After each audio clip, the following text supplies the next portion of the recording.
First India के social media platform पर लगातार सियासी किस्से और कहानियों का दौर जारी है। इसी बीच हम एक और नए किस्से के साथ आपके सामने हाजिर हैं। ये किस्सा बहुत पुराना है लेकिन काफ़ी चर्चित भी है।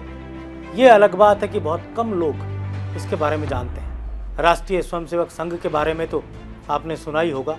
दुनिया का सबसे बड़ा सांस्कृतिक हिंदूवादी संगठन इसे कहा जाता है, लेकिन इसकी स्थापना से जुड़े कई किंवदंतियां हैं जिन्हें लेकर ज़्यादा कुछ लिखा नहीं गया। ऐसी ही एक किंवदंती है, किस्सा है जो कि इसकी स्थापना से जुड़ा है। साल 1925 में आरएसएस की नागपुर के मोहिते बाड़े में स्थापना हुई थी। डॉक्टर केशवराव बलिराम हेडगेवार ने आरएसएस को स्थापित किया था।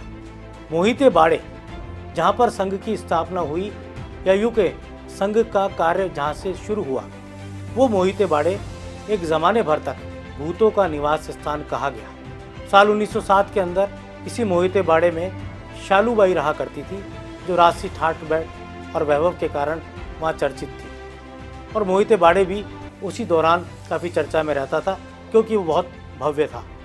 लेकिन शालूबाई के निधन के बाद मोहिते बाड़े खंडर जैसी स्थिति में आ गया और वहाँ पर किसी का भी आना जाना बंद सा हो गया।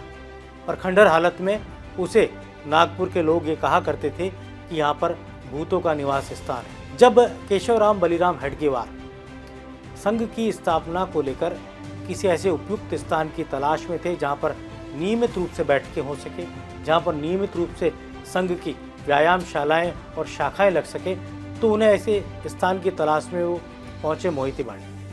उनके दोस्त कावरे ने उन्हें ये जगह बताई और जब वहाँ पहुँचे तो वो खंडर हालत में था और उन्हें वहीं ये पता लगा कि यहाँ पर लोग आते नहीं हैं क्योंकि इसे भूतों का स्थान कहा जाता है और यहाँ पर आम आदमी अंदर नहीं जाता क्योंकि खंडर हालत में है। तो ऐसे में कैसे यहाँ पर संघ का कार्य शुरू किया जाए। वहाँ के स्थानीय लोगों ने उन्हें मना भी किया कि उपयुक्त स्थान नहीं हो सकता, लेकिन जीवट के धनी डॉक्टर हेडगेवार ने वहीं से संघ का कार्य शुरू करने की ठान ली। और साल 1925 का दिन, विशेष दिन जिसे विजयादशमी कहते हैं, मोहिते बाड़े से संघ का कार्य शुरू हुआ। संघ स्थापना के लिए इसी मोहिते बाड़े को जाना गया।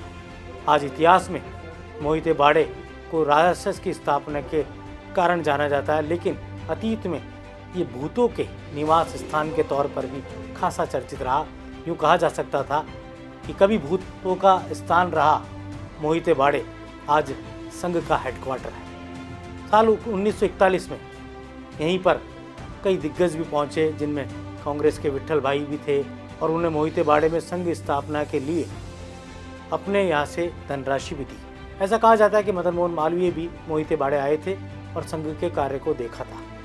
यूँ कह सकते हैं कि कई तरह की चर्चित किस्से कहानियों में एक ये कथा भी है जो संघ से जुड़ी है। संघ के स्वयंसेवकों को भी शायद कम पता होगा कि मोहिते बाड़े एक ज़माने में भूतों का आवास कहा गया और आगे चलकर मोहिते बाड़े संघ का हेडक्वार्टर बना और आज इसी जगह से आरएसएस की आवाज़ बुलंद होती है और यहीं से तय होता है जय घोष कि आखिर देश में हिंदुत्व का वेव किस तरफ जाएगा, हिंदुत्व का जय घोष क्या होगा। किस्से कहानियों का ये दौर आगे भी जारी रहेगा और एक अनूठी रचना के साथ सोशल मीडिया फर्स्ट इंडिया का लगातार आपको ऐसे कई किस्से और कहानियों से रूबरू कराता रहेगा जिनके बारे में हमने कम सुना है, जिनके बारे में हमने कम जाना है।